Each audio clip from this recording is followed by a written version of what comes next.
Buka mushaf Pak ya, bukan buka HP. Tapi nggak apa-apa, kalau di HP-nya ada wawasan Al-Quran, ada WA-nya. Baik, Atha bin Dinar rahimahullah, seorang ulama tabi'in mengatakan, Alhamdulillahilladzi qala fawailun lil musallin alladzina hum an salatihim sahun wa lam yakul fi salatihim sahun. Segala puji bagi Allah yang berfirman di surat Al-Ma'un, celakalah orang yang salat alladzina hum an salatihim sahun. Itu yang Allah firmankan dalam Al-Quran. Dan Allah tidak berfirman alladzina hum fi salatihim sahun. Karena kalau Allah berfirman fawailun lil musallin alladzina hum fi salatihim sahun, kita tidak ada yang selamat. Bahkan sampai pun Rasulullah SAW pernah mengalaminya. Karena ada yang berbeda antara makna fi salatihim sahun dengan an salatihim sahun. Apa bedanya Pak? Kalau kalimatnya alladzina hum fi salatihim sahun, maka artinya adalah lupa ketika salat. Dan yang namanya manusia, sing jenenge menungso mesti pernah lupa, bahkan sampai pun ketika dia di dalam salat. Nabi SAW pernah nggak Pak lupa dalam salat? Pernah Pak? Pernah? Apa buktinya Pak? Apa buktinya? Pernah salat zuhur 2 rakaat. Apa bukti yang lain? Nabi SAW pernah lupa di dalam salat. Apa buktinya? Masya Allah, siapa yang jawab pertama tadi? Nggak ngaku ya? Oh, yang di atas. Dapat hadiah sebenarnya ini.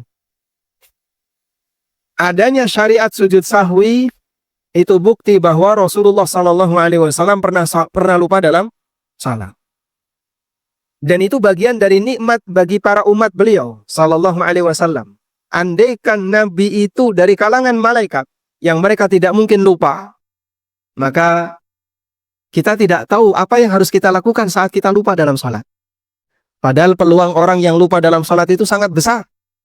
Kadang lupa jumlah rakaat, nanti lupa apakah sudah sujud yang kedua ataukah belum, lupa bacaan, lupa ini. Karena dalam sholat dia selalu mikir utang. Akhirnya sampai lupa jumlah rakaatnya. Namun Allah Subhanahu wa taala berfirman bahwa yang dicela oleh Allah bukan alladzina hum fi salatihim sahun, tapi yang dicela oleh Allah taala adalah alladzina hum an salatihim sahun. Celakalah orang yang melupakan dan melalaikan salat. Sehingga makna an salatihim sahun di situ adalah bentuk pelanggaran di mana sang hamba meremehkan salat yang dia kerjakan. Lalu apa yang dimaksud dengan alladzina hum an salatihim sahun? Al-Hafidz Ibnu Katsir rahimahullah menyebutkan ada 2 makna. Yang pertama, imma hum anha sahuna an fi'liha bil kulliyah. Pendapat yang pertama adalah ada orang yang sama sekali nggak sholat, sehingga dia tidak melaksanakan sholat atau sering meninggalkan sholat, maka orang semacam ini akan dihukum oleh Allah Subhanahu wa taala. Pendapat yang kedua, wa imma an fi'liha. Dia melalaikan sholat meskipun dia melaksanakannya. Dalam bentuk apa? Tidak menyempurnakan rukunnya, atau bahkan sebelumnya dia sudah tidak menyempurnakan. Syaratnya sudah tidak dia sempurnakan, wudunya sak-sae, sakkarepe dhewe tidak sesuai aturan, rukunnya tidak disempurnakan, tata caranya tidak diperhatikan, maka orang semacam ini meskipun dia salat tapi mendapatkan ancaman dari Allah Subhanahu wa taala. Karena itulah disebutkan dalam hadis yang sahih, ada orang yang salat tapi salatnya disebut salatnya wong munafik. Rasulullah Sallallahu Alaihi Wasallam dalam sebuah hadis riwayat Bukhari Muslim, Nabi Sallallahu Alaihi Wasallam pernah bersabda, tilka salatul munafik, tilka salatul munafik, tilka salatul munafik. Kaya ngono kulo salate wong munafik, kaya ngono salate wong munafik, kaya ngono salate wong munafik. Seperti apa itu salatnya orang munafik itu? Yajlisu yarkubu syamsa. Ada orang yang ketika mau salat tapi duduk dulu, ndelok jam, jam 5 kosek. Kemudian santai dolanan manuk ya, jam 5:15 kosek. Jam 5.20 maghrib jam setengah 6 Pak. Dolanan ini. Ki ngelebokno sapi. Begitu maghrib tinggal 5 menit. Ketika maghrib sudah dekat, Nabi SAW mengatakan, ya jelis yarkubu syamsa. Dia duduk sambil memperhatikan matahari. Masih terang, nanti dulu santai. Masih kuning, nanti dulu santai. Memerah, nanti dulu masih lama itu. Hatta idza kanat baina qarnai syaitan. Sampai ketika matahari itu berada di dua tanduk setan. Di dua tanduk setan itu di mana jemaah? Di posisi mendekati tenggelam. Karena matahari itu tenggelam dan setan berada di barat agar disembah oleh orang yang salat. Makanya hikmah kenapa kita tidak boleh salat setelah asar dan tidak boleh salat mendekati maghrib ketika matahari terbenam, karena di saat itu setan sedang memasang dirinya di arah kiblat agar disembah oleh al-musallun, oleh orang-orang yang salat. Maka munafik ini penyembahnya setan. Begitu matahari sudah mendekati tenggelam, hatta idza kanat baina qarnai syaitan, sampai ketika matahari sudah berada di dua tanduk setan, naqara arba'an, dia mematuk 4 kali. Mematuk 4 kali maksudnya gimana, Pak? Sujudnya aja cepat, culit ya. Sehingga dia ketika salat gerakannya sangat cepat. La yadhkurullaha fiha illa qalila. Ketika salat dia tidak mengingat Allah kecuali sedikit. Sehingga dalam hadis ini Nabi SAW memberikan contoh pelanggaran yang dilakukan oleh orang munafik ketika salat. Yang pertama, dalam masalah waktu. Salat suka mengolor-ngolor waktu. Engkose ya. Engkose sampai akhirnya mepet akhir waktu. Subhanallah, sampai ada di sebagian kampung adzan asar Pak dimundurno jam 4:30. 4:30 itu baru boleh adzan. Kenapa kok mundur sampai 4:30? Ngenteni wong tani mulai. Subhanallah. Sehingga salatnya menyesuaikan jam Pak Tani. Itu hanya ada di Madiun. Oh enggak loh, di Ngawi juga ada ya. Di Bojonegoro juga ada. Saya pernah tinggal di masjid yang seperti itu Pak. Dalam waktu kurang lebih setengah bulan, saya tinggal di sebuah masjid. Dan adzan asar, waktu asar enggak boleh, dilarang. Adzan asarnya tunda, nunggu wong tani mulai. Jam berapa? Jam 4:30 baru adzan. Nanti setelah adzan kan ada jeda dengan sampai iqomah. Jarak antara adzan dan iqomah yang paling lama itu bukan waktu subuh, asar. Karena ngrungokno adzan klisak-klisik adus, bar adus ning masjid. Itu butuh waktu kurang lebih 20 menit baru qomat. Mepet jam 5 baru mulai salat asar. Seperti ini bermasalah. Hukumnya dilarang. Karena itu para ulama mengatakan waktu salat itu ada 2. Ada waktu ikhtiyari dan ada waktu daruri. Nomor 1 apa, Pak? Waktu ikhtiyari. Apa yang dimaksud dengan waktu ikhtiyari? Yang dimaksud dengan waktu ikhtiyari adalah waktu di mana orang itu boleh milih dalam rentang tersebut meskipun nggak punya udzur. Yang dimaksud dengan waktu ikhtiyari adalah waktu di mana orang boleh milih dalam rentang itu meskipun dia nggak punya udzur. Sehingga mau di depan, mau agak ke tengah, mau agak di ujung, boleh meskipun nggak punya udzur. Waktu seperti ini disebut waktu ikhtiyari. Kalau sholat asar waktu ikhtiyarinya sampai kapan, Pak? Dari mulai tepat masuk waktu asar. Kalau jam Madiun jam berapa? Jam 2.30, jam 2.45. Jam 2.45 sampai matahari menjelang kuning. Karena asar itu matahari masih putih. Dalam posisi rentang matahari masih putih ini disebut sebagai waktu ikhtiyari ketika sholat asar. Maka Bapak mau sholat jam 2.45 atau jam 2.50 atau jam 3 atau jam 3.10 itu masih di angka toleransi. Di bagian ini Anda punya pilihan mau di depan, tengah atau ujung. Selama matahari masih putih berarti sholat di waktu apa? Ikhtiyari. Nggak ada dosa meskipun nggak punya udzur. Yang kedua disebut sebagai waktu doruri. Waktu doruri hanya berlaku bagi mereka yang punya udzur. Kalau orang tidak punya uzur, sengaja salat di waktu daruri, maka berdosa. Karena itu termasuk di antara orang yang melalaikan salatnya, sebagaimana yang difirmankan oleh Allah, alladzina hum an salatihim sahun. Yaitu orang-orang yang melalaikan salatnya, meremehkan salatnya. Dia salat di waktu daruri padahal dia nggak punya uzur. Dolanan manuk itu uzur atau tidak, Pak? Termasuk atau tidak? Nah, biasanya ngabur doron itu kan sore, gitu. Barasar. Kemudian nunda waktu sholat. Bal-balan itu termasuk uzur atau tidak, Pak?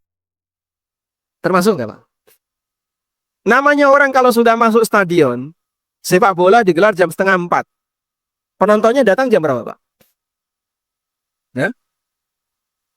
Kalau pertandingannya kelas karisidenan ya, mulai jam 4, ya, datang jam 4 kurang seperempat. Ya. Tapi kalau pertandingannya, misalnya Pak, kelas provinsi Pak, kira-kira Pak ya, ini Piala Gubernur. Pertandingan mulai jam 4. Penonton itu sudah siaga jam berapa? Jam 1 Pak. Masya Allah. Kajian bar maghrib, jenengan datang azan Pak. Kalah dengan semangatnya supporter sepak bola. Padahal stadion yang gede nih kayak gitu Pak, bisa menampung puluhan ribu orang. Mereka itu sudah siaga jam 1. Jadi wajar saja kalau di dalam situ orang yang nggak sholat banyak sekali. Subhanallah. Dan kalaupun sholat mereka tunda-tunda. Nanti jam 3 mulai, jam 4, jam 5 selesai. Niat dia sholat jam 5. Bubarnya dari situ lama. Belum lagi kalau nanti ada gas air mata, makin lama lagi. Ayo.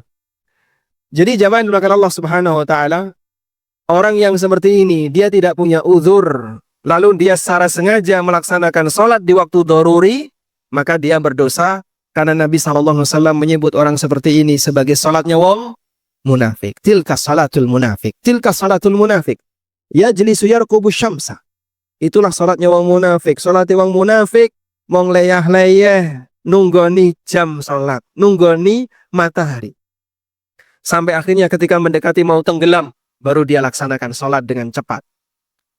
Pelanggaran yang kedua disebut oleh Nabi SAW ketika sholat naqara arba'an. Dia sholatnya sangat cepat.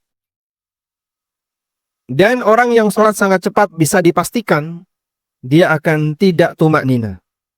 Padahal tumak nina itu hukumnya apa, Pak? Syarat atau wajib sholat? Tumak nina itu termasuk syarat sholat atau wajib sholat? Rukun sholat. Yang benar apa? Rukun sholat. Sehingga kalau orang sholat tapi tidak tumak nina, berarti dia meninggalkan rukun sholat. Apa nasib sholatnya? Batal. Tidak sah. Maka kadang ada orang yang sholat selama 60 tahun tapi tidak diterima oleh Allah karena sholatnya terlalu cepat. Sholatnya tidak sah disebabkan karena dia tidak tumak nina. Sehingga penting untuk memahami rukun-rukun sholat. Pelanggaran yang dilakukan oleh orang munafik yang kedua, ketika sholat mereka tidak memperhatikan rukunnya. Terutama rukun yang paling sering jadi korban adalah tumak nina. Ini yang paling sering jadi korban, Pak. Karena orang kalau sholat kan mesti eling Fatihah, ya? Mesti ruku, mesti sujud. Sehingga tidak meninggalkan rukun yang seperti itu. Tapi yang dia tinggalkan adalah rukun tumak nina. Mas, sholatnya sampean batal. Loh, aku ini ruku, sujud, iktidal lengkap kok sampean nilai batal. Semua rukun sudah saya kerjakan. Tapi Bapak tidak tumak nina. Tumak nina ini kunopo? Banyak orang yang nggak ngerti, Pak. Sehingga sholat yang sampai jadi dianggap sebagai prestasi. Yang di daerah Blitar nih, Pak. Waktu Ramadan ya. 21 rakaat, 7 menit pletas. Ada yang pernah jadi pesertanya di sini? Barangkali punya pengalaman, nanti saya suruh cerita deh. Baik. Kira-kira dalam kegiatan sholat itu, Bapak lihat tonton ya videonya. Ada nggak gerakan yang dia tinggalkan?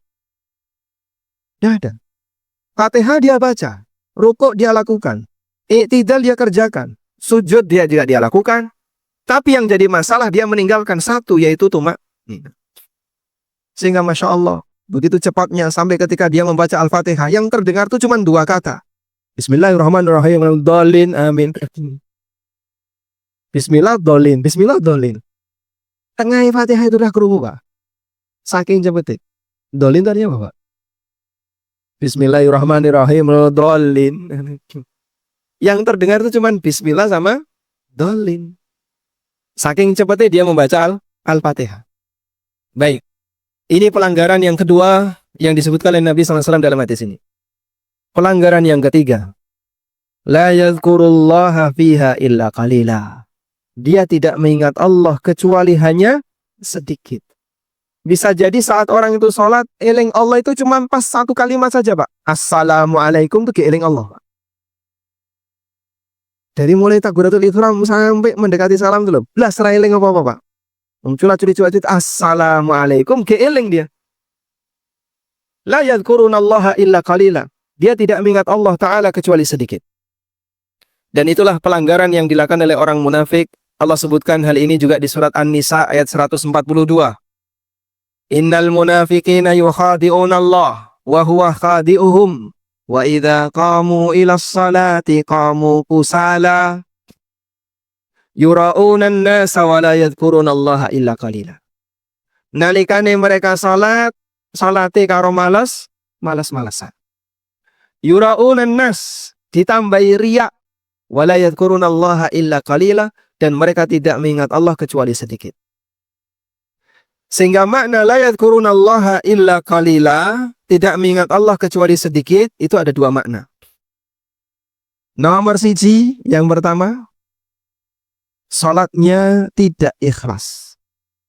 Salatnya nyari perhatian orang lain. Salatnya bukan untuk Allah. La yadhkurunallah illa qalila. Makna yang kedua, la yadhkurunallaha illa qalila, makna yang kedua adalah nalikane salat tidak khusyuk. Ketika salat tidak fokus terhadap salat yang dia kerjakan. Nah, sekarang jenengan bisa metani ya. Kira-kira pelanggaran kita ada di mana? Dalam masalah waktukah? Dalam masalah pelaksanaan rukun dan wajibnya? Ataukah dalam masalah kualitas batin sehingga ketika sholat khusyuknya terbang? Maka saat sholat ya, badannya di masjid tapi hatinya di dapur. Ada Pak kayak gitu Pak? Ada. Ketika dia sholat tiba-tiba hujan. Jemuran.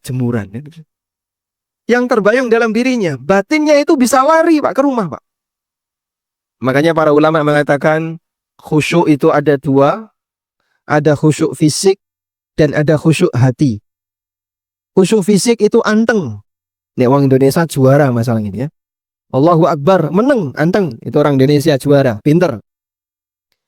Tapi kalau khusyuk batin, orangnya di masjid, hatinya ning pawon, kadang hatinya ke toko, kadang ketika sholat dia sudah merencanakan kegiatan apa saja akan saya lakukan setelah sholat. Bareng ini madang, bar madang turu, bar turu pit-pitan. Rencana itu loh disebutkan dalam sholat. Jadi kan mengalami kayak gitu nggak Pak? Ini saya nggak cerita pribadi loh Pak ya. Pengalaman sinten? Pengalaman kita bersama. Jadi ada orang yang ketika sholat itu Masya Allah batinnya itu sibuk. Tapi bukan sibuk untuk memikirkan apa yang sedang dia kerjakan, tapi sibuk memikirkan kegiatan di luar sholat. Jamaah, berarti kalau kualitas sholat kita seperti itu, ada sisi kesamaan sholat kita dengan sholatnya wong munafik. Inilah yang akan kita benerin, yang akan kita perbaiki, agar jangan sampai sholat kita masuk dalam vonis yang diberikan oleh Rasulullah SAW. Tilka sholatul munafik, tilka sholatul munafik. Itulah sholat orang munafik. Waktunya tidak diperhatikan, cara pengerjaannya juga tidak diperhatikan, dan khusyuknya tidak diperhatikan. Baik. Oleh karena itu dalam pelaksanaan sholat, tiga hal ini perlu kita perhatikan baik-baik. Yang pertama adalah masalah waktu. Dan tadi kita sudah memperkenalkan bahwa dalam masalah sholat, waktu sholat dibagi menjadi dua. Apa tadi Pak? Waktu ikhtiyari, yang kedua waktu doruri. Penting bagi masing-masing jamaah untuk mengenali hal ini. Dan masing-masing salat, waktu ikhtiyari dan waktu darurinya berbeda-beda. Bapak Ibu perlu mengenali ini. Pak, saya bisa baca ini di buku mana, Pak? Biar nanti lebih yakin tentang ini. Jenengan nanti perso buku sing jengene Matan Ghoya wa Takrib. Fikih Abi Syuja. Matan Abi Syuja. Pernah dengar, Pak?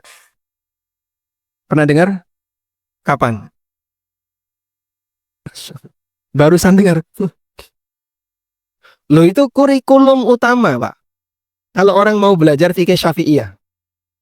Jadi di pesantren-pesantren yang mempelajari fikih Syafi'iyah, dasarnya kan Safinatun Najah. Naik tingkatan Matan Abi Syuja. Nah, saya langsung ke yang Matan Abi Syuja. Di Matan Abi Syuja itu disebutkan rincian waktu ikhtiyari dan waktu daruri untuk masing-masing salat. Subuh itu waktu ikhtiyari dari kapan sampai kapan. Nanti duhur, kalau duhur adanya hanya waktu ikhtiyari semua. Dari awal sampai akhir tidak ada waktu daruri. Karena Nabi SAW pernah sengaja mengakhirkan waktu duhur. Kenapa? Panas. Rasulullah SAW bersabda, Inna shiddatal harri min fayhi jahannam. Fa'abridu bis salah. Cuaca yang sangat panas itu karena hembusan neraka. Dan ini masalah gaib yang wajib kita iman. Fa'abridu bis salah. Maka tunggu salat duhur sampai agak dingin. Dan Rasulullah SAW pernah menunda waktu duhur hatta tafi'at tulul. Sampai tulul itu mengeluarkan bayangan. Tulul itu kerikil, Pak. Kerikil-kerikil itu keluar bayangan, itu berarti matahari sudah agak condong ke barat. Benda tinggi, Pak, kalau keluar bayangan cepat karena tinggi. Tapi kalau kerikil metu bayangan, itulah lama karena dia benda yang pendek. Hatta tafi'at tulul, sampai kerikil itu keluar bayangan. Artinya sudah sangat mendekati asar. Sehingga waktu zuhur semuanya waktu ikhtiyari. Kemudian beralih ke waktu asar. Tadi sudah kita sampaikan. Batasan ikhtiyari dari kapan sampai kapan? Batasan waktu ikhtiyari dari kapan sampai kapan? Dari sejak masuk waktu sampai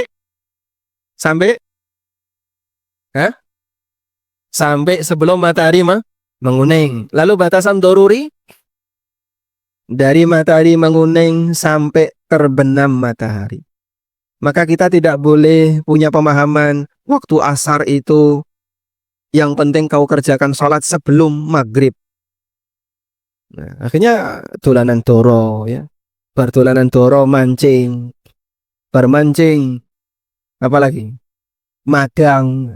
Bermadang baru sholat, mendekati maghrib baru sholat. Padahal terjadi pelanggaran besar yang dia lakukan karena dia sengaja menunda waktu sholat mendekati maghrib. Dan itu sholatnya orang munafik. Isya sekarang. Maghrib. Maghrib semuanya waktu doruri. Maka tidak ada pilihan. Waktu sempat Anda melaksanakan sholat maghrib, segera laksanakan. Karena Jibril alaihissalam ketika mengajarkan kepada Nabi SAW waktu sholat, pasca beliau Isra Mi'raj. Jadi beliau Isra Mi'raj, lalu kembali ke Mekah, besoknya Jibril turun, mengajari kepada Nabi SAW waktu-waktu sholat 5 yang ditetapkan ketika Isra Mi'raj. Saat Jibril datang di hari pertama itu datang di awal waktu, datang di hari kedua datang di akhir waktu. Karena menunjukkan batasan. Dan ketika maghrib, Jibril datang di waktu yang sama. Setelah matahari terbenam. Makanya waktu maghrib jangan ditunda. Kecuali kalau Bapak punya uzur, penundaan ketika punya uzur diperbolehkan karena uzur. Tayyib. Berikutnya, waktu Isya. Waktu Isya, waktu ikhtiyari, dari masuk Isya sampai tengah malam. Dan dalil tentang ini adalah sabda Nabi SAW ketika beliau salat Isya tengah malam.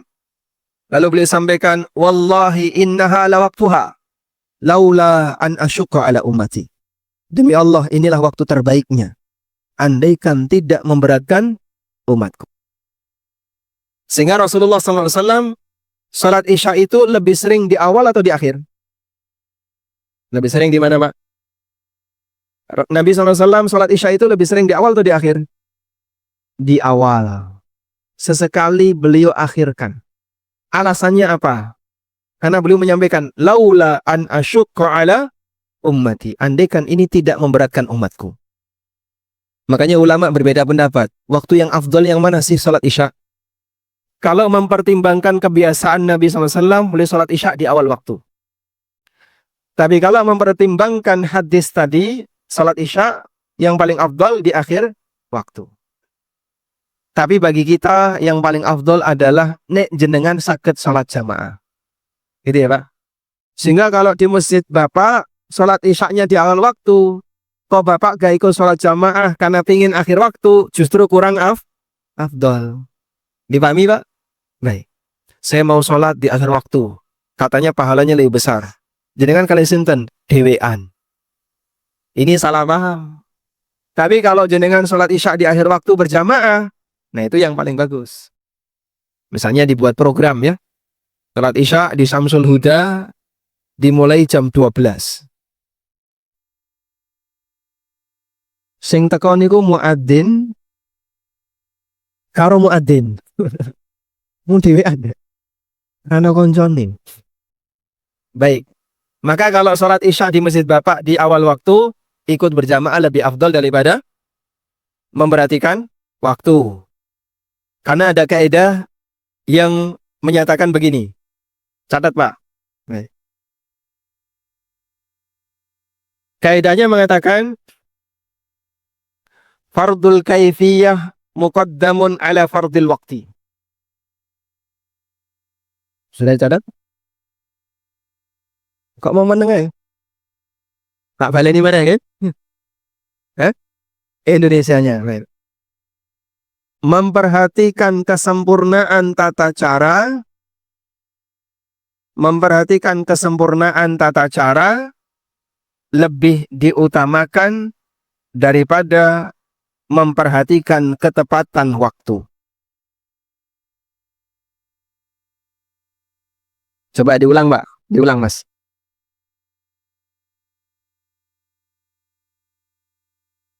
Masya Allah. Dapat hadiah, Mas. Masya Allah. Masya Allah, dapat hadiah ya. Ada lagi nggak? Oh, di bawah ya. Baik. Memperhatikan kesempurnaan tata cara lebih afdol daripada memperhatikan ketepatan waktu. Baik. Saya punya kasus. Jenengan naik kereta. Mendarat di Madiun, berhenti di Madiun jam 5 sore. Bapak naik kereta dari mulai jam 6 pagi dan nanti sampai di tujuan stasiun Madiun jam 5 sore. Sudah? Berarti Bapak melewati berapa kali sholat? 2, duhur, asar. Mendarat jam 5 sore. Maghrib jam setengah 6. Pertanyaannya, mana yang kita pilih?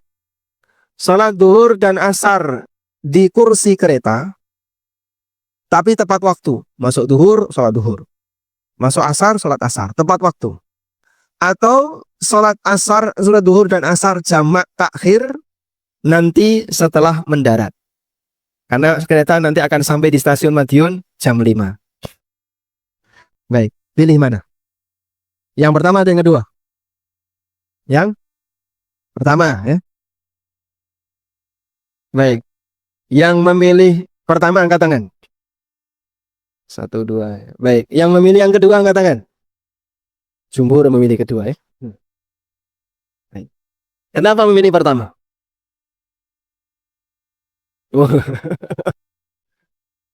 Oh gitu ya. Berarti sholat di gerbong kereta. Di musola gerbong kereta sendirian. Sehingga tetap berdiri. Tapi di situ arah kiblatnya bingung. Karena gerbong kereta, musola di gerbong kereta itu cukup untuk 2-3 orang ya. 3 orang. Cuman kan dia jenengan nyerong aja udah nggak bisa itu. Hanya bisa lurus. Sementara yang namanya rel kereta itu arahnya kemana Pak? Ya? Rel kereta arahnya kemana? Ke depan, betul ya. Rel kereta arahnya kemana? Hah? Enggak kan, kadang kan gini kan, belok. Sehingga bisa jadi saat pas nepai bisa menghadap kiblat, saat nggak nepai ya bisa beda arah. Maka menyesuaikan arah kiblat di gerbong kadang perlu lihat kompas. Dan saya kalau sholat di gerbong itu lihat kompas dulu nih. Oh kurang lebih, karena kadang ngalor ngidul ya. Jogja ke arah Solo itu ngalor ngidul, Pak. Orang mikirnya ngetan ngulon. Padahal aslinya Jogja Solo itu selatan utara. Beda ketika posisi dari Solo ke Madiun. Itu agak nyerong selatan atau lurus? Agak nyerong selatan. Karena yang namanya rel ini menyesuaikan kontur posisi posisi jalan dan posisi wilayah. Baik. Anggaplah misalnya tidak ada musola di gerbong. Anda hanya bisa sholat di kursi. Milih yang mana? Sholat di kursi tepat waktu atau sholat nanti setelah jam 5, mungkin jam 5:15 baru bisa sholat karena antri turun. Kursi tepat waktu. Kenapa, Pak?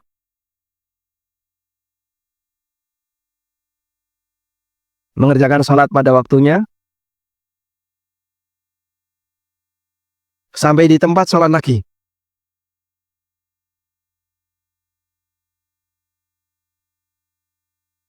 Seandainya setelah sampai di tempat, maka dilakukan sholat lagi, menyempurnakan lagi. Baik. Mengulang sholat yang sah itu perlu atau tidak? Maka kalau Bapak ini sholatnya bernilai sah, pada asalnya tidak perlu diulang. Sebab sesuatu yang sah tidak perlu diulang. Karena itu kalau fikih mengulang sholat, memang ini ada dalam madhab Syafi'i. Sehingga sholat yang pertama dilakukan dalam rangka untuk menghormati waktu. Ihtiraman lil waqti. Sedangkan sholat yang kedua pengulangan dalam rangka untuk kesempurnaan pelaksanaan. Namun pendapat ini kurang tepat karena sesuatu yang sah, ibadah yang sah pada asalnya tidak perlu diulang. Baik, pendapat yang benar lebih baik sholat di akhir waktu tapi bisa menghadap kiblat sempurna, bisa berdiri sempurna, bisa rukuk sempurna, bisa sujud sempurna selama Anda masih memungkinkan sholat di waktu yang belum berakhir di waktunya. Tapi Pak, ini kan sudah mepet maghrib. Ada uzur. Kenapa? Uzurnya apa? Musafir. Dan musafir berhak untuk sholat di waktu doruri. Karena dia punya uzur. Apa dalilnya, Pak? Bahwa sholat ditunda lebih baik daripada sholat di awal waktu, namun tidak sempurna. Dalilnya, perintah Nabi SAW untuk menyelesaikan seluruh kebutuhan sebelum pelaksanaan sholat. Contoh, mau sholat, pengen buang hajat. Mana yang didahulukan? Sholat dulu atau buang hajat dulu? Ya, buang hajat. Contoh yang lain, mau sholat, ngeleh, pengen makan, dan makanan sudah dihidangkan. Sholat dulu atau makan dulu? Hah? Dalilnya apa? La salata bihadratit ta'am wala huwa yudafi'uhul akhbasan. Tidak boleh sholat ketika makanan sudah dihidangkan, dan tidak boleh sholat sambil menahan keinginan untuk buang hajat. Kata orang, lebih baik mangan minggir sholat daripada sholat mikir. Betul, Pak. Sehingga dalam kegiatan makan itu konsekuensinya gimana, Pak? Anda akan menunda sholat. Konsekuensinya Anda akan menunda sholat. Tapi penundaan ini diizinkan dalam rangka agar nanti bisa melaksanakan sholat lebih sempurna. Makanya pada waktu Nabi SAW terlambat bangun. Beliau ketika bangun tidur, jadi ceritanya begini, maghrib jam berapa ini? Isya jam berapa? Sudah masuk belum? Hah? Sudah? Belum? Berapa menit lagi? 1 menit. Sudah? Sudah masuk ya? Sudah masuk, Ustaz? Oh, nanti bunyi, baik. Baik. Ini ceritanya Jawa ya, Pak? Bagaimana? Sekarang atau nanti? Hah? Loh, wis mulai ya. Masya Allah. Baik, kita dengerin azan Isya dulu ya. Alhamdulillah, hamdan katsiran tayyiban mubarakan fi, mubarakan alaihi, kama yuhibbu rabbuna wa yarda. Wa asyhadu an la ilaha illallah wahdahu la syarika lah. Wa asyhadu anna Muhammadan abduhu wa rasuluh. Tadi kita akan menyampaikan sebuah cerita ya. Nabi Shallallahu Alaihi Wasallam dalam sebuah safar, lalu beliau menunjuk sahabat untuk berjaga. Tepatnya adalah Bilal. Tolong kamu jangan tidur, nanti bangunkan kami ketika subuh. Lalu beliau tidur bersama para sahabat yang lain, semuanya tidur. Bilal diminta untuk berjaga. Tapi Masya Allah, karena Bilal juga capek, maka meskipun beliau sudah berusaha untuk melek dan tidak tidur, tapi ngantuk. Akhirnya Bilal tertidur. Allah yang menjaga nabinya Sallallahu Alaihi Wasallam dan seluruh sahabat.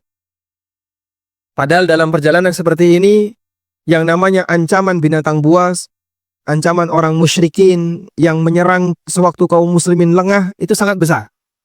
Tapi Allah yang menjaga nabinya Sallallahu Alaihi Wasallam dan kaum muslimin ketika itu. Sampai akhirnya semuanya tertidur. Hingga kemudian matahari terbit. Dan yang pertama kali bangun siapa? Rasulullah SAW. Beliau terbangun karena kena sinar matahari. Dan beliau langsung mengucapkan Subhanallah. Kemudian beliau bangunkan sahabat yang lainnya. Nabi SAW ketika bangun seperti ini berarti bangun sudah telat subuh belum, Pak? Jangan cuma telat, Pak. Sudah terlalu jauh telatnya. Karena yang bangun pertama yaitu Rasulullah SAW itu pun terbangun karena terkena cahaya matahari. Terkena sinar matahari. Rasulullah SAW tidak langsung memerintahkan mereka untuk sholat. Tapi pertama yang beliau perintahkan apa, Pak? Pindah dulu. Aulakumus syayatin. Di sekitar kalian ada setan. Kalian telah dikuasai setan. Pindah dulu. Ini rombongan. Mindah satu orang dengan mindah rombongan. Lebih cepat mana? Betul. Ini mindah rombongan, Pak. Pasukan itu dipindah dari satu lembah ke lembah yang lain. Baru setelah pindah, mereka melaksanakan sholat. Dan sebelum sholat subuh, Rasulullah SAW qobliyah subuh. Berarti sebelumnya, Pak, gimana, Pak? Buang hajat dulu. Setelah buang hajat, mereka wudhu. Setelah wudhu, baru sholat. Qobliyah subuh dulu, baru sholat subuh. Maka ini salah satu di antara dalil bahwa penundaan itu dilakukan agar sholatnya tetap bisa dilaksanakan secara sempurna. Mafhum insyaallah jamaah. Inilah yang menjadi landasan dari sebuah kaidah yang tadi kita sampaikan. Fardul kaifiyah muqaddamun ala fardil waqti. Pelaksanaan sholat dengan sempurna itu lebih didahulukan daripada memperhatikan ketepatan waktu. Makanya kami kalau sedang melakukan perjalanan umroh, jamaah misalnya berangkat jam 10 pesawatnya ya, otomatis mereka nggak bisa menjumpai waktu zuhur ketika di Jakarta. Zuhur ada di atas, entah itu ada di negara mana, kadang di Sri Lanka, kadang di mana, itu kita nggak tahu. Tapi ada pengumuman dari awak ya. Dan saya minta kepada para jamaah, Bapak kita nanti mendarat itu sebelum asar. Kita nanti mendarat di Madinah sebelum asar. Atau kadang mendarat pas ketika asar. Maka mending kita laksanakan sholat jamak takhir di sana, di Bandara Madinah, daripada Anda sholat di atas pesawat. Karena sholat di atas pesawat nggak bisa berdiri, apalagi kalau pesawatnya nggak ada musolanya ya. Pesawat nggak ada musola. Contohnya pesawat Al-Asad. Pesawat Asad tahu, Pak? Lion. Nggak ada musolahnya. Jadi otomatis mereka hanya bisa sholat di atas kursi. Dan itu pun nggak bisa wudhu. Akhirnya mereka tayamum. Tayamum kok pakai jok pesawat? Nggak ada debunya. Padahal para ulama 4 madhab mensyaratkan dalam tayamum harus menggunakan wajhul ardi. Sesuatu yang menjadi unsur bumi. Ada tanah, ada pasir. Nah itu boleh dipakai tayamum. Kalau tidak ada unsur bumi seperti itu, berarti tidak bisa tayamum. Makanya tayamum di pesawat mungkin itu mengada-ada, Pak. Dan dulu Dinas Bimbingan Haji dan Umroh dari Depak, kami pernah mendengar saran dari beliau. Saya dengar itu waktu masih SMP. Dan saya masih ingat, waktu saya masih SMP beliau menyampaikan, bagi para jamaah haji, kalau mau tayamum, bawa tanah dari bawah. Harus bawa tanah. Sehingga naik pesawat itu bawa tanah dia, Pak. Kalau mau tayamum, karena tayamum di pesawat itu tidak bisa. Apalagi pakai kabin di atas ya. Bagasi kabin diusap-usap. Sampai ini usap nopo, Pak. Tapi Pak, kita cari debu kan tidak ada. Kalau mau sebenarnya ada. Di mana Pak itu? Di dalam pesawat kok ada debu? Di bawah sepatu jenengan itu ada. Itu pilihan terakhir kalau jenengan mau tayamum. Kalau jenengan yakin sandalnya suci, dibuka kita tayamum. Itu mungkin ada. Tapi kalau di jok itu tidak ada. Dan itu kan sempat jadi pembahasan waktu sidang Dewan Fatwa Perhimpunan Al-Irsyad. Ya. Tayamum di pesawat kan tidak mungkin. Lalu ada yang kemudian menyampaikan dalam forum itu, coba tayamum pakai debu yang ada di bawah sepatunya Ustadz Arifin Badri. Di bawah sepatu kena debu, mungkin itu dipakai tayamum. Kalau ada debunya. Tapi kalau jok, bagasi kabin itu tidak ada. Makanya tayamum di pesawat itu tidak mungkin. Pilihannya hanya dua. Wudu, atau yang kedua, tidak bisa wudu dan tidak tayamum.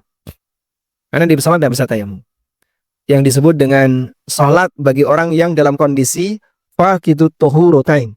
Orang yang tidak punya alat dua bersuci. Tidak bisa wudu, wudu tidak bisa, tayamum tidak bisa. Contohnya apa Pak? Ada orang berada di ICU. Nggak boleh dijenguk siapapun, sedang COVID. Sehingga dia badannya penuh dengan selang. Selang. Mau bergerak sakit. Jauh dari tembok. Mendengarkan azan, tapi nggak bisa ngapa-ngapain. Misalnya mau ketok.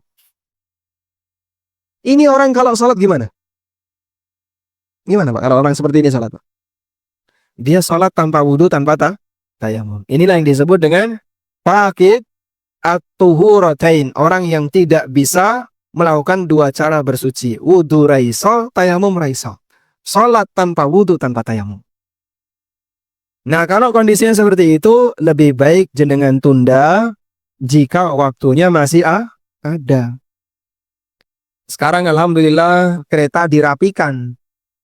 Sebelum kereta dirapikan kayak gini Pak, yang punya pengalaman dulu ya. Numpak kereta, Masya Allah, anggere sedeng melbu.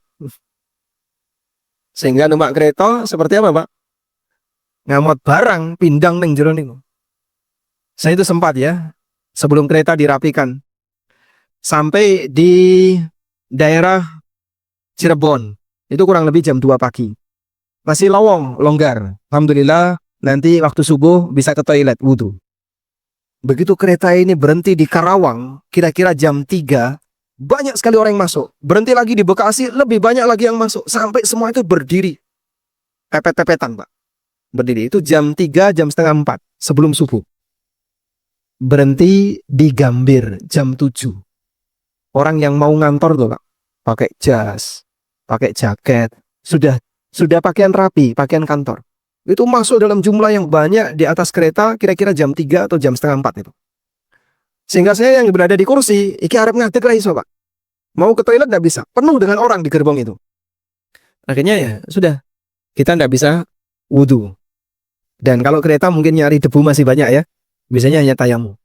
Nah contoh-contoh seperti inilah kita butuh fikih, mengenali kapan kita perlu sholat yang tepat. Anda kalau tunggu sampai tujuan keluar waktu. Tapi kalau sholat di atas gerbong, di atas kendaraan, bisa jadi nggak ada wudhu, nggak ada tayamum. Pengecualian bagi mereka yang nggak bisa melakukannya. Baik. Tapi kalau masih bisa melakukannya, harus dilakukan seperti tadi ya. Tunda dulu, nanti sholat di tujuan. Ini berkaitan dengan waktu. Berikutnya kita beralih ke masalah tata cara. Dalam sholat ada gerakan wajib, ada gerakan rukun, saya urutkan dari yang tertinggi ya. Gerakan rukun, gerakan wajib, gerakan sunnah. Dalam Islam juga seperti itu. Dalam Islam itu ada rukun, ada wajib Islam, ada sunnah Islam. Sebutkan yang termasuk sunnah Islam, Mas. Sunnah Islam contohnya apa? Semua amalan sunnah.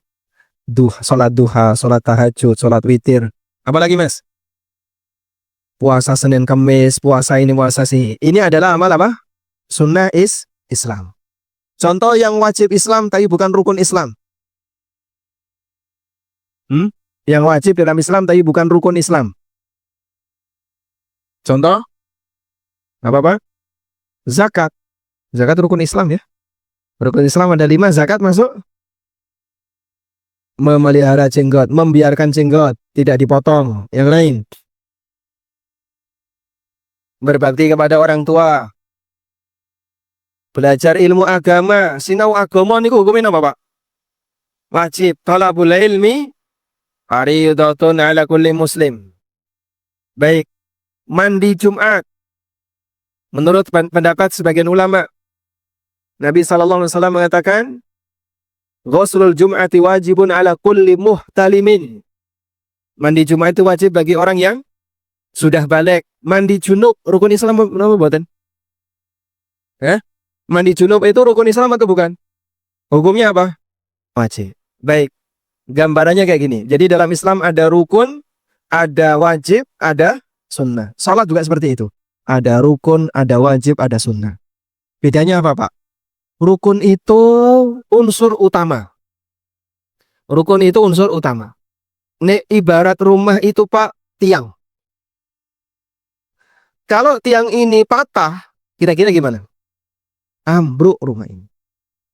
Rukun itu unsur utama. Jika dia hilang, maka bangunan itu dianggap tidak ada. Wajib itu pelengkap yang harus ada. Ketika tidak ada, maka orang yang berada di dalamnya tidak akan bisa mendapatkan kenyamanan. Ibaratnya tembok. Tembok ini jebol, bangunan tetap ada? Ada. Tapi harus segera ditambal. Kalau enggak, omamu kemalingan. Atau kamu kedinginan, atau kamu kepanasan. Karena tidak ada temboknya. Sedangkan sunnah itu seperti perabotan. Maka rumah Bapak akan kelihatan lebih indah kalau dalam rumah itu ada aneka amal sunnah. Ada mejanya, ada kursinya, ada perabotan-perabotan. Bisa ditinggali dengan nyaman dan kelihatan lebih indah kalau di situ ada sunnahnya. Gambarannya kayak gitu ya. Maka rukun tidak boleh tidak ada. Wajib kalau tidak ada ditambal sujud sahwi. Kalau sunnah jika tidak ada tetap utuh ada. Paham ini?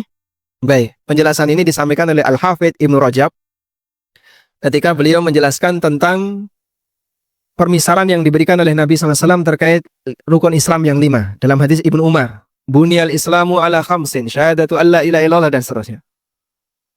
Oleh karena itu, sungguh sangat aneh kalau orang lebih memperhatikan yang sunnah tapi ngalahno sing rukun. Ibarat ada orang yang rumahnya roboh, jerone isine perabotan. Ada rumah, Pak. Di dalamnya itu tupperware banyak. Perabotan banyak. Tapi tiangnya roboh. Ada yang mau tinggal di situ, Pak? Tidak ada. Oh, ini berbahaya. Nanti kamu kerobohan. Seperti orang yang rajin mengamalkan amalan sunnah, tapi tauhidnya bobrok. Padahal itu rukun Islam yang pertama. Atau ada orang yang memperhatikan amalan sunnah, tapi amalan wajibnya disepelekan.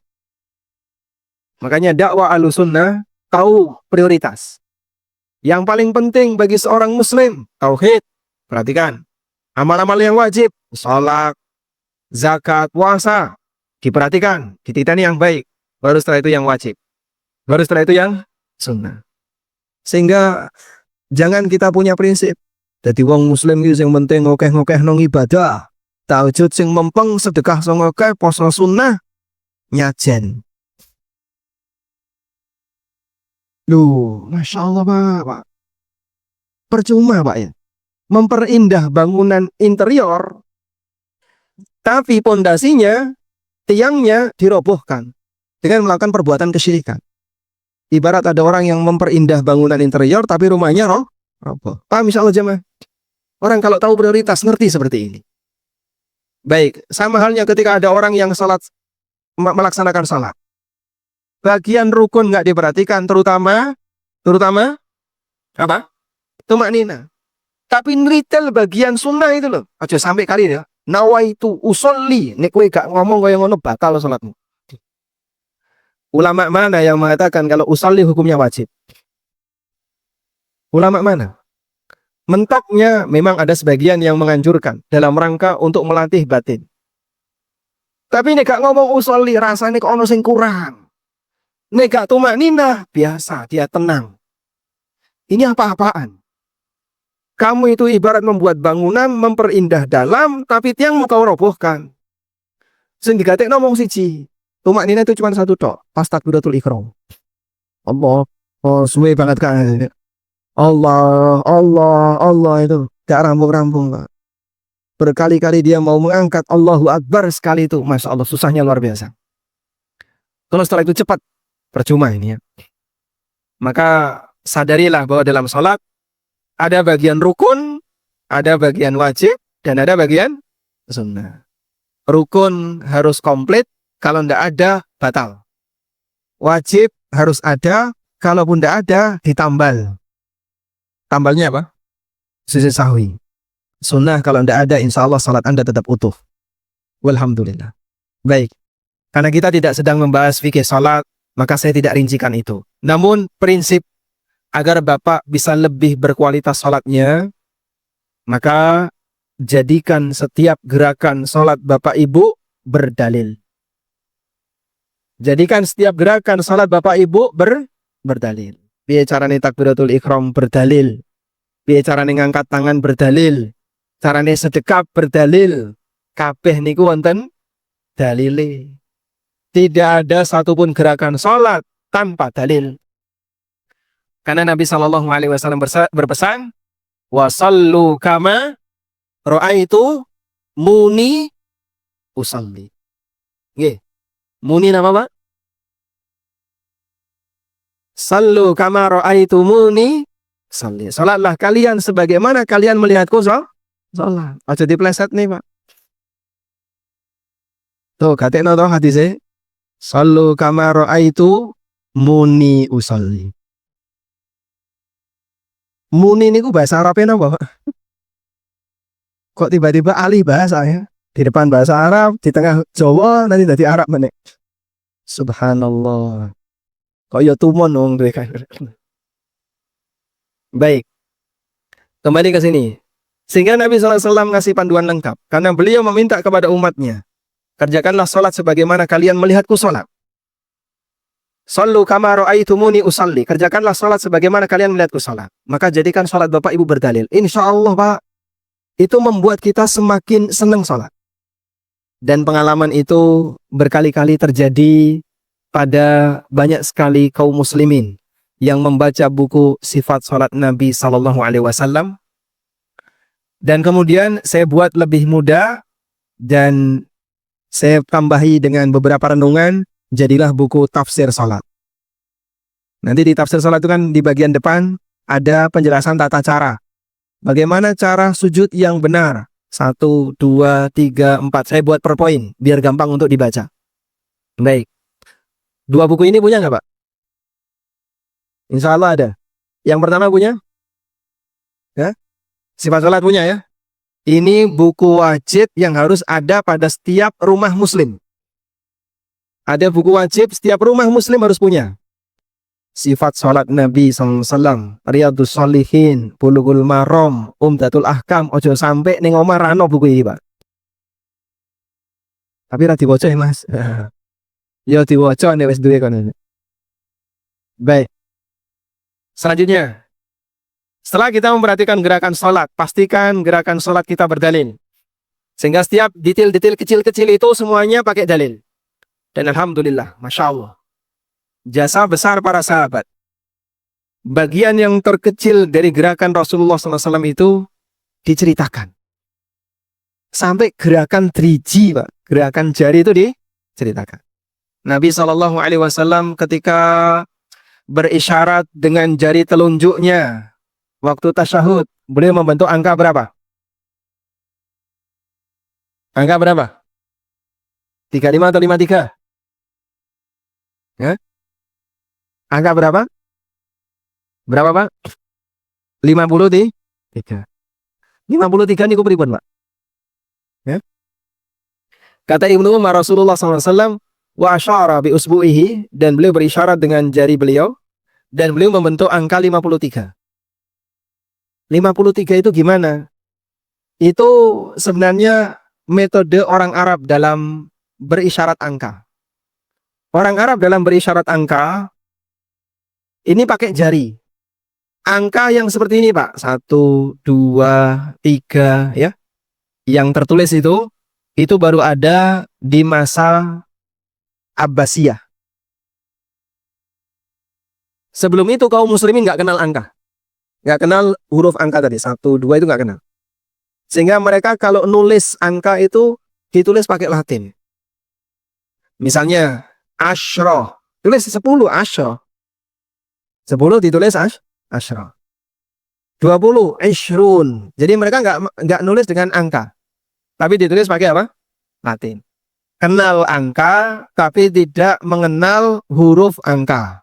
Paham di sini? Paham ya? Nah, seperti anak kecil. Anak kecil misalnya, 1, dia bisa 1. Coba tulis 1, nggak bisa dia nulis 1. Dia belum mengenal lambang 1, dia belum mengenal. Nah, orang Arab dulu belum mengenal lambang itu. Lambang itu baru ada di masa Abbasiyah. Nah, mereka ketika menunjuk angka itu pakai tangan. Saya lupa kemarin sempat membaca ada referensi yang menceritakan itu. Kurang lebih 1, 2, 3. Kalau begini itu 50. Ini 50. Ya. Makanya kalau ada bapak-bapak foto terus gini, ya, itu berarti umurnya wis 50, ya. Jangan salah paham ya. Foto kok gini, oh umurnya wis 50. Okay. Paham, Pak? Sudah? Lalu 3 itu begini. Nah. 3 itu begini. Ya. Jadi 3 ini ditekuk. Sehingga ini mewakili 50, 3 itu jarinya ditekuk. Maka jadinya kayak gini. Ini kurang lebih perwakilan angka 50 ketika Nabi SAW berisyarat dengan jarinya. 53. Begitu, Pak? Baik. Sampai detail kayak gitu sahabat bercerita. Makanya tidak ada manusia yang sejarahnya lebih lengkap melebihi Rasulullah SAW. Kalau Bapak misalnya diminta untuk bercerita, Pak, orang yang paling Bapak kenal dalam hidup ini siapa? Orang yang paling Bapak kenal siapa, Pak? Anak saya. Dari mulai lahir sampai gede bersama saya. Baik, sekarang tolong Bapak membuat cerita tentang anak Bapak. Itu masih banyak bagian-bagian yang mungkin terpotong.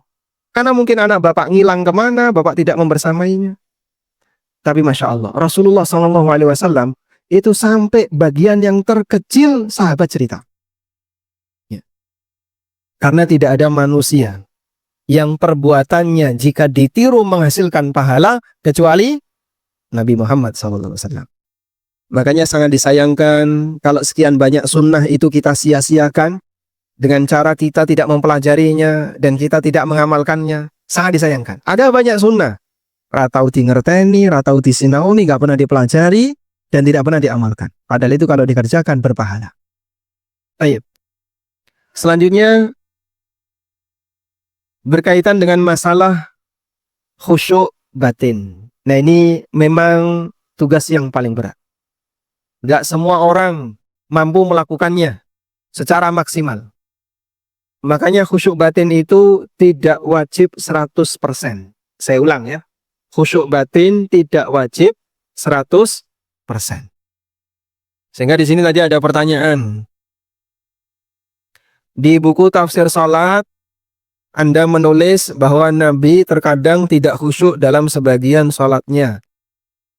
Itu justru menjadi dalil kalau khusyuk 100% hukumnya tidak wajib. Andaikan orang itu harus khusyuk 100%, banyak orang yang gagal. Ya, jenengan sholat maghrib tadi ya, khusyuknya berapa persen? Wallahu a'lam.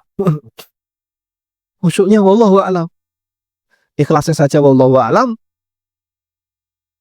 Karena itu Rasulullah SAW menyebutkan dalam hadis yang sahih, wa innal abda la yansarifu min salatihi wa ma kutiba lahu illa nisfuha au thuluthuha au rubu'uha au khumusuha au sudusuha au subu'uha au thumunuha, dan seterusnya sampai ila isyriha. Ada orang yang dia selesai sholat, seorang hamba selesai sholat, sementara dia tidak memiliki pahala dari sholatnya, kecuali hanya setengahnya, sepertiganya, seperempatnya, seperlima, seper, sampai sepersepuluh. Mungkin kita ketika sholat dapat pahala 1/100.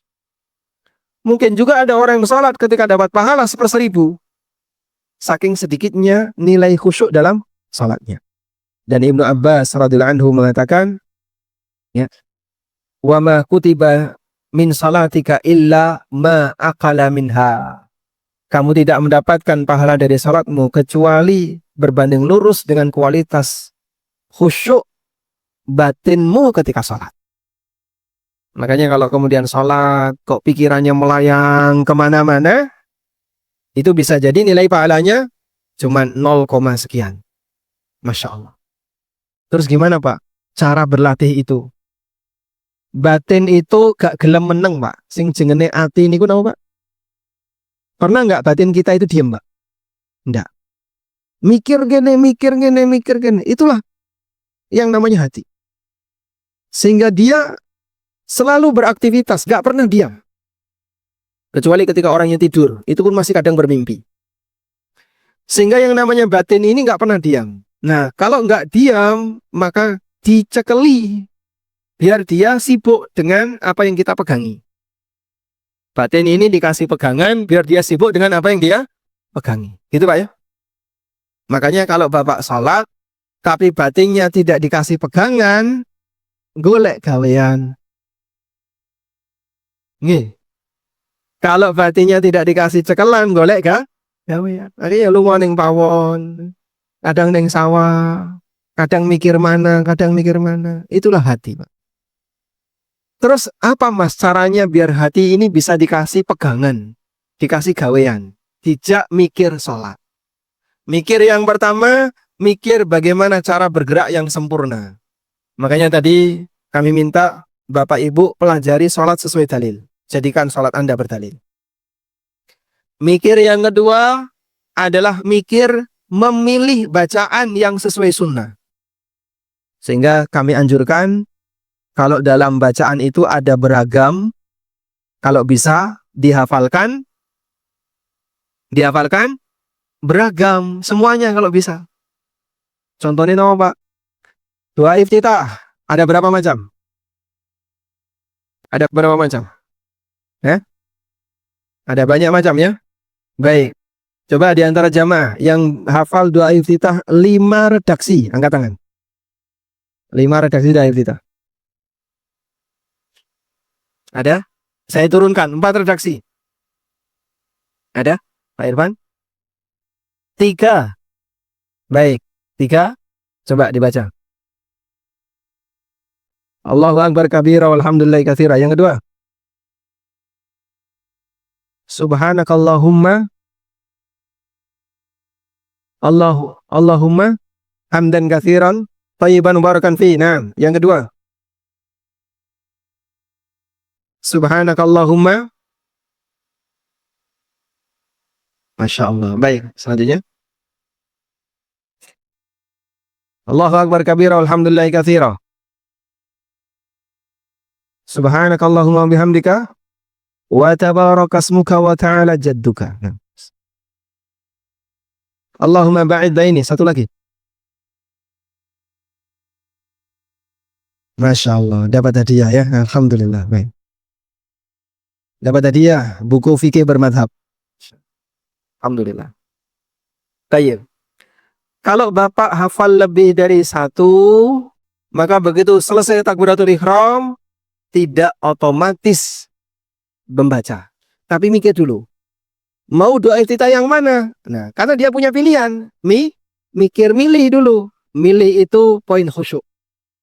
Tapi nek jenengan ya, yang dihafal cuma 1, mbok ngantuk loh Pak. Tetap otomatis Allahu Akbar subhanarabbiyal a'la. Karena yang dihafal cuma subhana rabbiyal a'la ketika sujud. meskipun ngantuk, otomatis subhana rabbiyal a'la. Tapi kalau lebih dari satu, sujud. Sujud mana yang akan saya pilih? Doa sujud mana? Mikir itulah.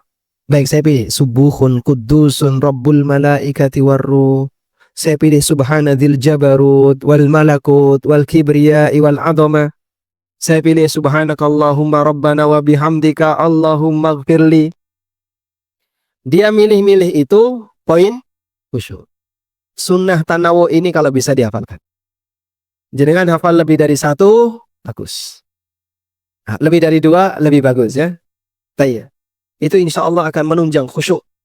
Sehingga batin itu selalu diajak untuk mikir dari gerakan, gimana cara gerakan yang benar, mikir milih bacaan, dan yang ketiga ini yang berat, memikirkan makna dari bacaan. Nah, panduan buku tafsir salat tujuannya untuk itu. Kalau saya membaca Subhana Rabbiyal Azim, maknanya apa sih? Itu ada di buku tafsir salat. Agar bisa jadi bahan renungan. Walhamdulillahi Rabbil Alamin. Sudah jam 7:30, berarti kajian sudah selesai. Mencekap nih, Pak. Nih. Sudah cukup, Pak? Ya? Saya jawab. Kalau besok gimana ini? Ada sekarang? Ya? Sekarang? Sampai jam berapa kita? Sampai jam 8? Nggak apa-apa. Karena jamaah nggak lapar kan? Baik, ini ada pertanyaan yang pertama tadi sudah kita bahas ya. Nabi SAW tidak khusyuk dalam sholat, ada banyak riwayatnya, tapi bukan berarti 100%. Beliau terkadang dalam sholat sempat mikir yang lain. Sempat mikir emas yang disimpan di dalam rumah, sempat mikir sahabat yang berdiri, sempat mikir ada sahabat yang diutus untuk mengawasi musuh. Kemudian sampai subuh nggak datang-datang, sehingga ketika beliau sholat subuh, arah pandangannya serong ke arah lembah. Barangkali nanti utusan itu datang, karena utusan ini diminta untuk mengintai. Nah, Assalamualaikum. Waalaikumsalam. Saya pasien cuci darah. Allahu yu'afik. Semoga Allah menyembuhkan Bapak dan memberikan yang terbaik bagi Bapak. Dan harus cuci darah dari jam 11 siang sampai jam 5 sore. Petunjuk untuk sholat zuhur dan asar saya bagaimana? Dan wudhu saya apakah dibolehkan tayamum? Kalau selama Anda masih bisa wudhu, wajib wudhu. Karena syarat untuk boleh tayamum ketika nggak ada air. Yang kedua, nggak bisa wudhu. Selagi orang itu tidak demam, dia bisa wudhu. Kecuali kalau dalam posisi badan penuh dengan selang, ya tunggu selangnya dicabut, nanti baru bisa wudhu. Selama masih bisa wudhu, wudhu. Kayak. Kemudian sholatnya gimana? Dalam masa cuci darah itu, Bapak karena tidak bisa gerak banyak, maka sebaiknya ditunda nanti jamak takhir. Dalam posisi ketika Anda sedang hemodialisis, karena Bapak tidak bisa banyak bergerak, sehingga nanti tunggu jamak takhir, selesai cuci darah, kemudian apa? Sholat. Maka kami sarankan diajukan jam 10. Diajukan jam 10 kalau sudah bisa, dan nanti selesai jam 4, sehingga Bapak bisa sholat asar, duhur, asar lebih longgar. Wallahu a'lam.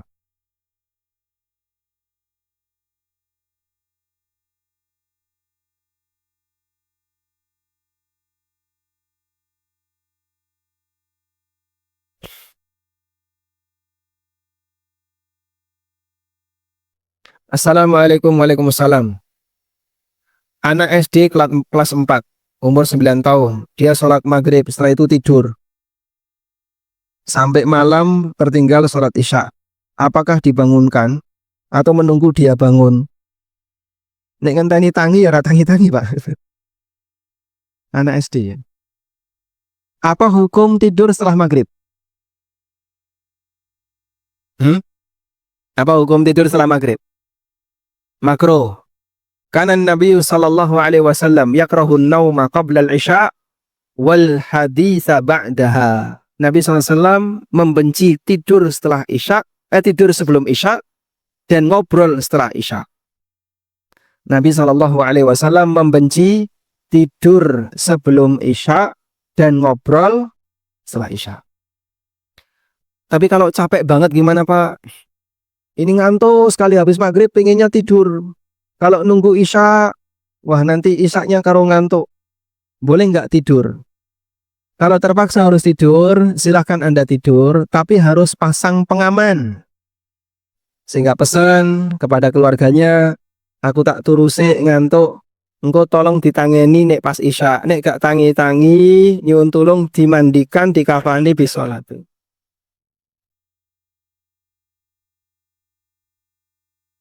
Pada waktu safar dari Madiun menuju Solo, ngantar pasien pakai ambulan. Berangkat pagi, ba'da subuh, kembali ke Madiun jam setengah 12. Pas adzan duhur. Kita sholat jamak qashar, duhur asar, jam 13.30 di rest area. Dan sampai rumah jam 2:04. Jam 3 terdengar adzan asar. Apakah boleh sholat asar lagi? Kalau sudah sah, tidak perlu diulang. Itu kaidah ya. Amalan yang sudah sah tidak perlu diulang. Wallahu a'lam.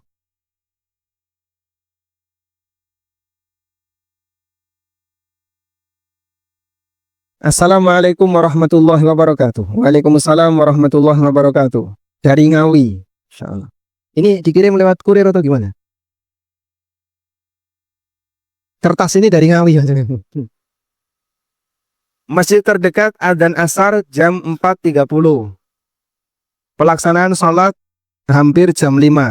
Maka saya sholat tepat waktu bersama anak-anak. Ini sholat asar ya, yang kasus tadi ya. Mohon penjelasan mana yang lebih afdol. Bisa nggak Anda cari masjid yang lain, yang asarnya tepat? Ya? Apa sak Ngawi jam setengah 5 apa ya? Ada masjid sekitar Bapak yang sholat asarnya tepat waktu?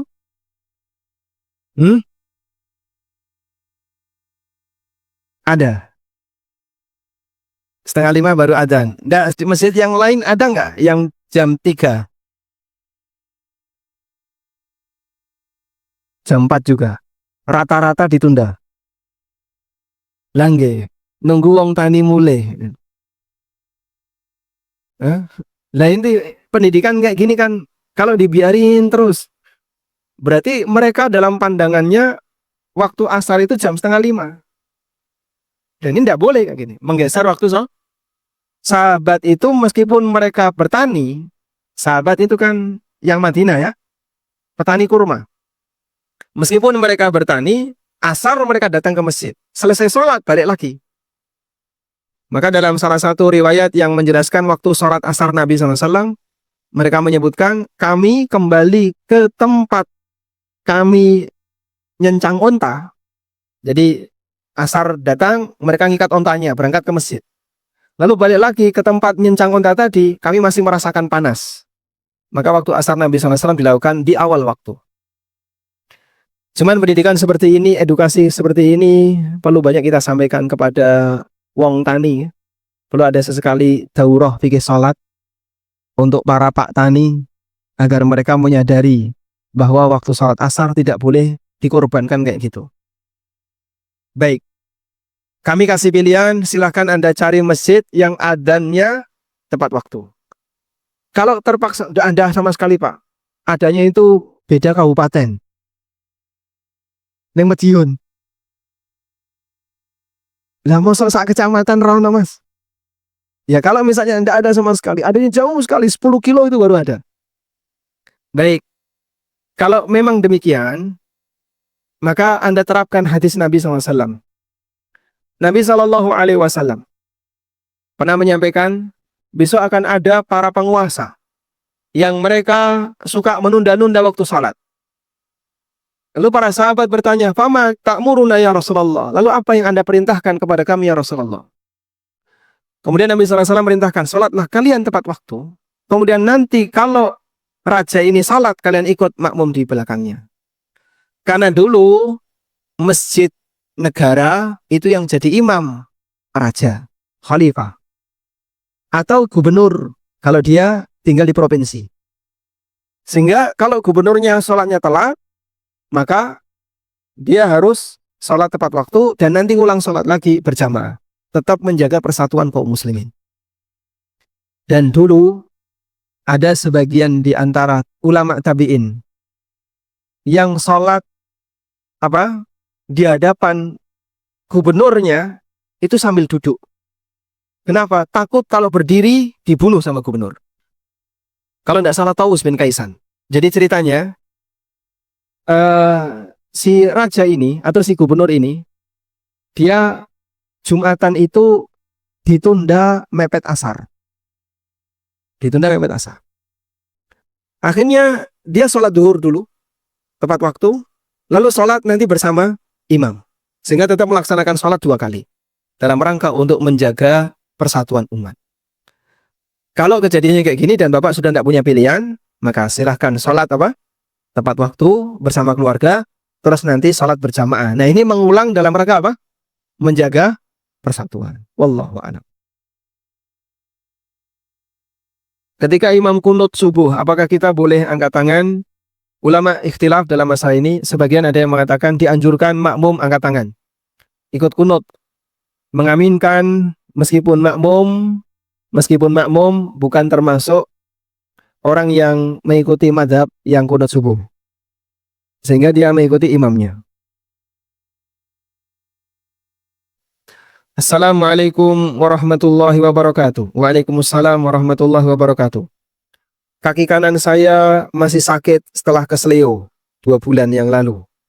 Meskipun sudah lancar berjalan, namun untuk duduk tawarruk dan iftirash masih sangat sakit. Apakah perlu dipaksa untuk sholat? Kalau sholatnya harus ya.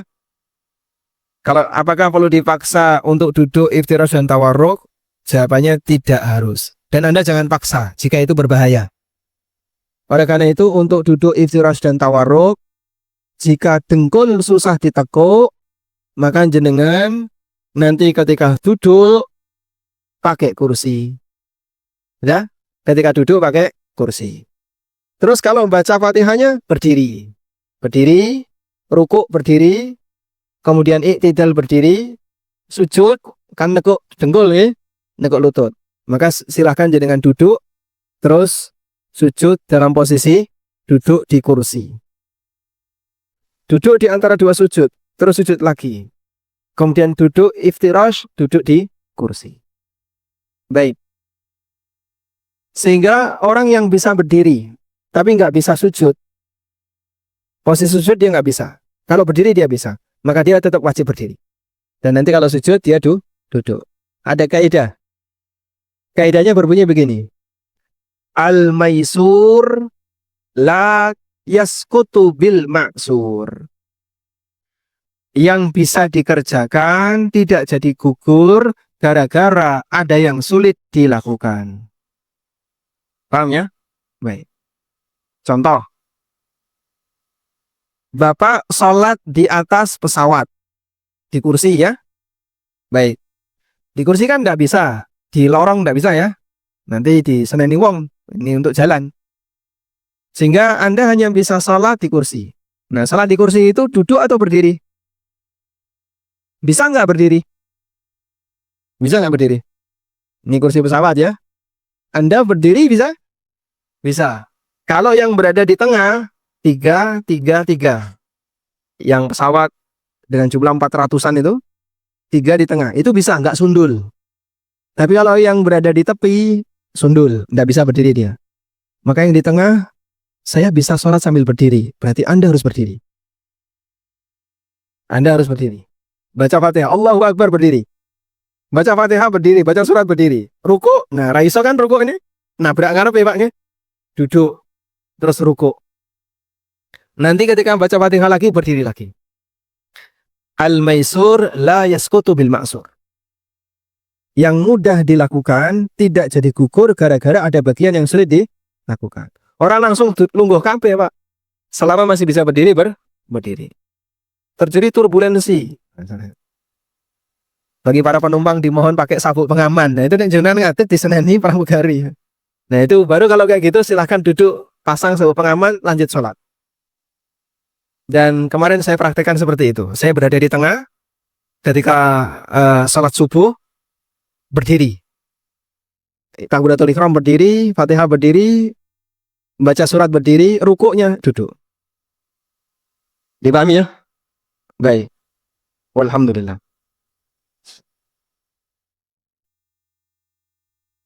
Kepanjangan ini.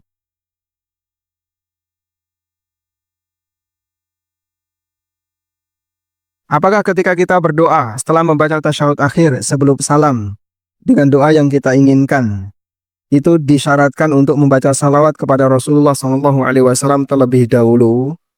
Dan jenengan setelah baca tasyahud baca apa? Salawat. Selesai baca salawat berdoa.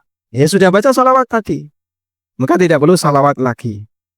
Dan ini sudah waktu mustajab sehingga tidak perlu diberi salawat. Termasuk ketika sujud. Anda berdoa saja, tidak perlu salawat. Analogi, jadwal kereta pukul 17.35 setelah adzan maghrib. Terkadang realitanya kereta bisa datang lebih cepat dari jadwal keberangkatan. Adapun asal keberangkatan dari Madiun menuju Surabaya. Bagaimana cara sholat yang dianjurkan dalam kasus di atas? Anda jamak takhir setelah Isya.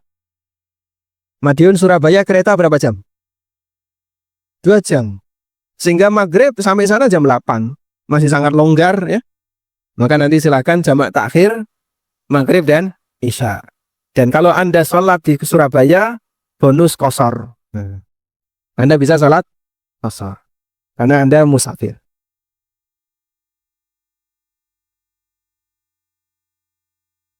Assalamualaikum. Waalaikumsalam. Bagaimana jika di madrasah atau TPA melakukan sholat asar jamaah, tapi ustazahnya akhwat? Ya pasti ya ustazahnya. Iya ini pertanyaannya, tapi ustazahnya akhwat.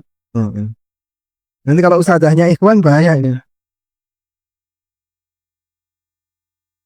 Dan imam laki-laki ada udzur untuk hadir. Apakah boleh imamnya dilakukan oleh ustazahnya atau santri lalu santri yang belum balik?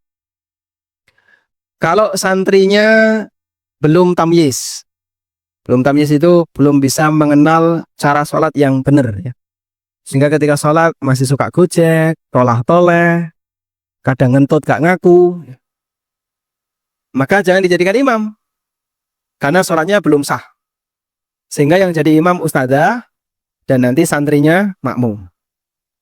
Tapi kalau santrinya sudah tamyiz, meskipun belum balik, ini sudah bisa sholat. Sudah, kalau sholat nggak tolak-tolak, nggak ngaku, nggak ngobrol, ngerti dia. Sholat harus wudu dulu, nggak boleh ngentut, dia ngerti. Maka silahkan dia jadi imam. Dan dulu di zaman Nabi SAW, imamnya salah satu kampung itu anak kecil usia berapa? Umar bin Salamah itu usia berapa? Usia 6 atau 7 tahun. Karena dia ini, anak ini paling banyak hafalan Qur'annya. Sehingga saat Fathu Mekah, selesai Fathu Mekah, maka banyak kampung yang berbondong-bondong masuk Islam. Wa ra'aitan nasa yadkhuluna fi dinillahi afwaja. Engkau melihat banyak orang yang masuk ke dalam Islam, ke dalam agama Allah berbondong-bondong. Satu kampung masuk Islam, satu kampung masuk Islam. Nah, Amr bin Salamah ini sebelum kampungnya masuk Islam, dia itu akrab dengan para sahabat. Lalu dari sahabat itu diajari maca Quran, sampai dia itu banyak punya hafalan Quran. Begitu kampungnya Amr bin Salamah masuk Islam, dia yang ditunjuk jadi imam di usia kalau tidak 6, 7, atau 7 tahun. Dan anak segitu di masa sahabat sudah tamyiz, bisa mengenal dan memahami bagaimana cara sholat yang benar.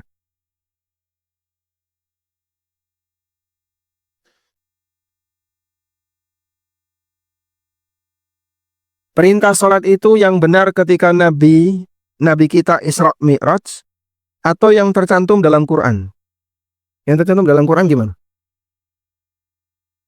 Saya ulang pertanyaannya ya. Perintah sholat itu yang benar ketika Nabi kita Isra Mi'raj atau yang tercantum dalam Al-Quran? Baik, paham maksudnya. Tolong bedakan kewajiban sholat dengan kewajiban sholat 5 waktu. Beda ya? Baik. Sholat 5 waktu yang hukumnya rukun Islam baru ada setelah Isra Mi'raj. Kalau sholat saja sudah ada sebelum Isra Mi'raj. Apa dalilnya? Ya ayyuhal muzammil Qumil laila illa qalila nisfahu awinkus minhu qalila aw zid alaih warattilil qur'ana tartila. Surat Al-Muzammil termasuk Makkiyah awal-awal. Al-Mudaththir juga sama. Ya ayyuhal mudaththir qum fa'andir wa rabbaka fakabbir wa thiyabaka fatahhir war rujza fahjur. Dan itu ada perintah untuk melaksanakan sholat. Maka sholat sudah ada sebelum Isra Mi'raj, tapi belum diwajibkan sholat 5 waktu. Nah, sholat dulu gimana Pak sebelum Isra Mi'raj? Sholat lail, kadang sholat di malam hari, kadang sholat di siang hari. Namun dominan sholatnya kaum muslimin di malam hari. Sehingga perintah sholat dalam Quran sebelum Isra Mi'raj sudah ada. Sudah. Namun belum ada 5 waktu. Paham insyaallah Pak?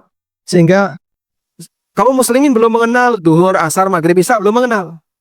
Adanya duhur, asar, maghrib, isya dikenal setelah Isra Mi'raj. Meskipun mereka sudah melaksanakan sholat sebelumnya. Maka kalau ada orang yang mengatakan ini fase Mekah, orang wajib sholat. Terus ora tahu sholat. Ini orang yang nggak paham sejarah. Karena sholat itu sudah ada sebelum Isra Mi'raj. Wallahu a'lam.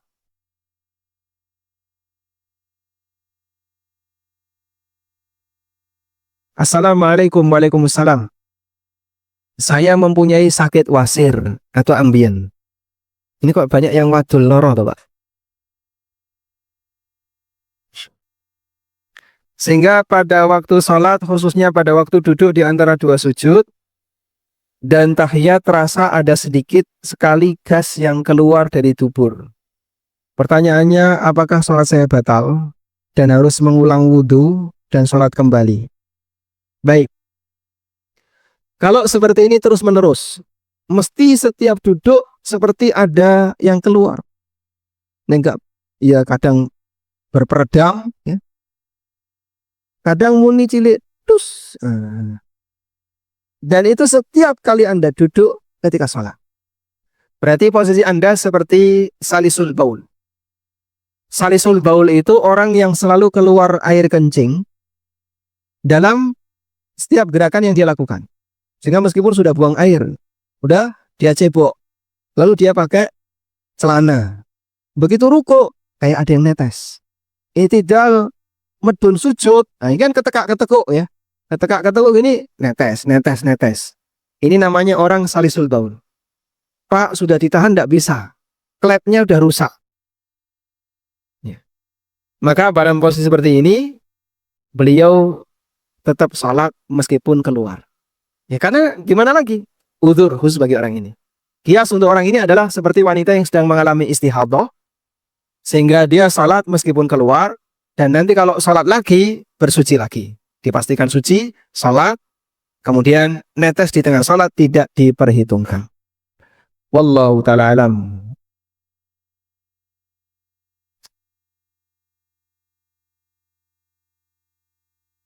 Hukum sholat berjamaah di waktu daruri atau sholat sendiri tepat waktu. Kalau kasusnya seperti Ngawi tadi, maka Anda pindah ke Madiun.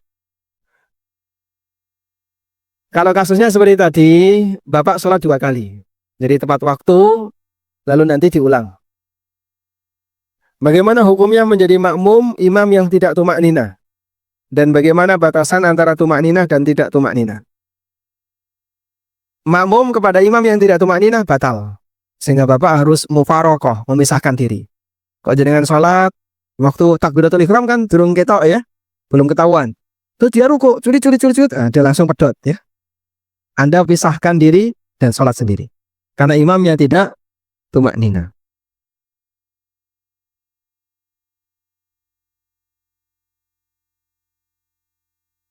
Mengenai uang pendaftaran yang jumlahnya puluhan juta. Oh, ini nanti ya. Ini di luar tema sholat.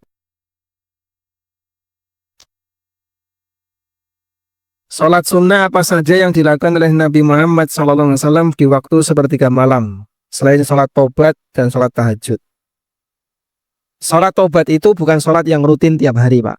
Jadi ada sholat yang dia itu bukan tipe sholat yang rutin tiap hari, tapi sholat yang dikerjakan karena sebab. Sholat tobat, sholat istikharah, sholat tahajud, sholat hajat. Sehingga kalau jenengan mendino istikharah terus, itu nanti istrinya curiga. Bapak ini apa tuh kok istikharah terus? Beres betul Pak? Coba tanyakan Pak Samakta nih Pak. Berapa kali istikharah Mas? Kalau setiap hari istikharah itu karena ada Bapak mau dalam posisi apa, mau ngapain, ada pilihan, nah itu istikharah. Sehingga bukan tipe sholat kayak witir itu tiap hari ya. Tahajud itu tiap hari, duha tiap hari. Maka untuk sholat malam yang dikerjakan Nabi SAW seperti hadis Aisyah, kadang Rasulullah SAW mengerjakan 11 rakaat, kadang 13 rakaat, kadang 9, kadang 7, yang penting kan ganjil. Sehingga 2222 lalu ganjil terakhir bisa 3, bisa 1, monggo. Wallahu alam. Ini panjang ya. Tinggal 1 menit cukup untuk membacakan soal saja. Berarti timbangan nanggung besok saja ya. Alhamdulillah. Baik, demikian yang bisa kita sampaikan. 1 pertanyaan lagi. Masya Allah.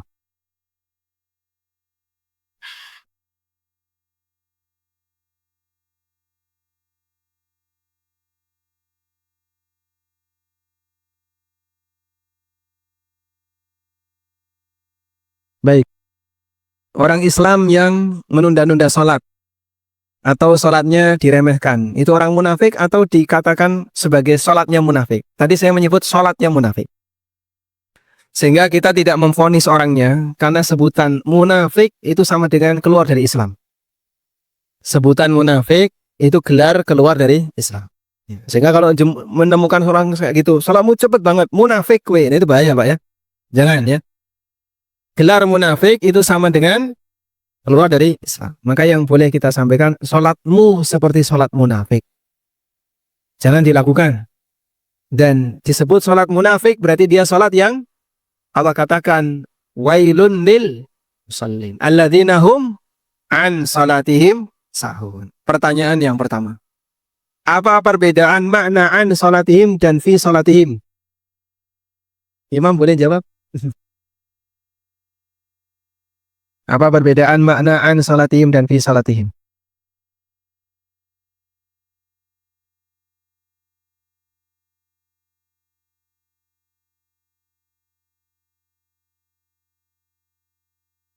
Kalau an salatihim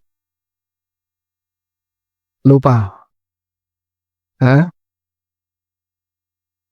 Bedanya apa? Lupa dan lalai. Meremehkan. Kalau lupa?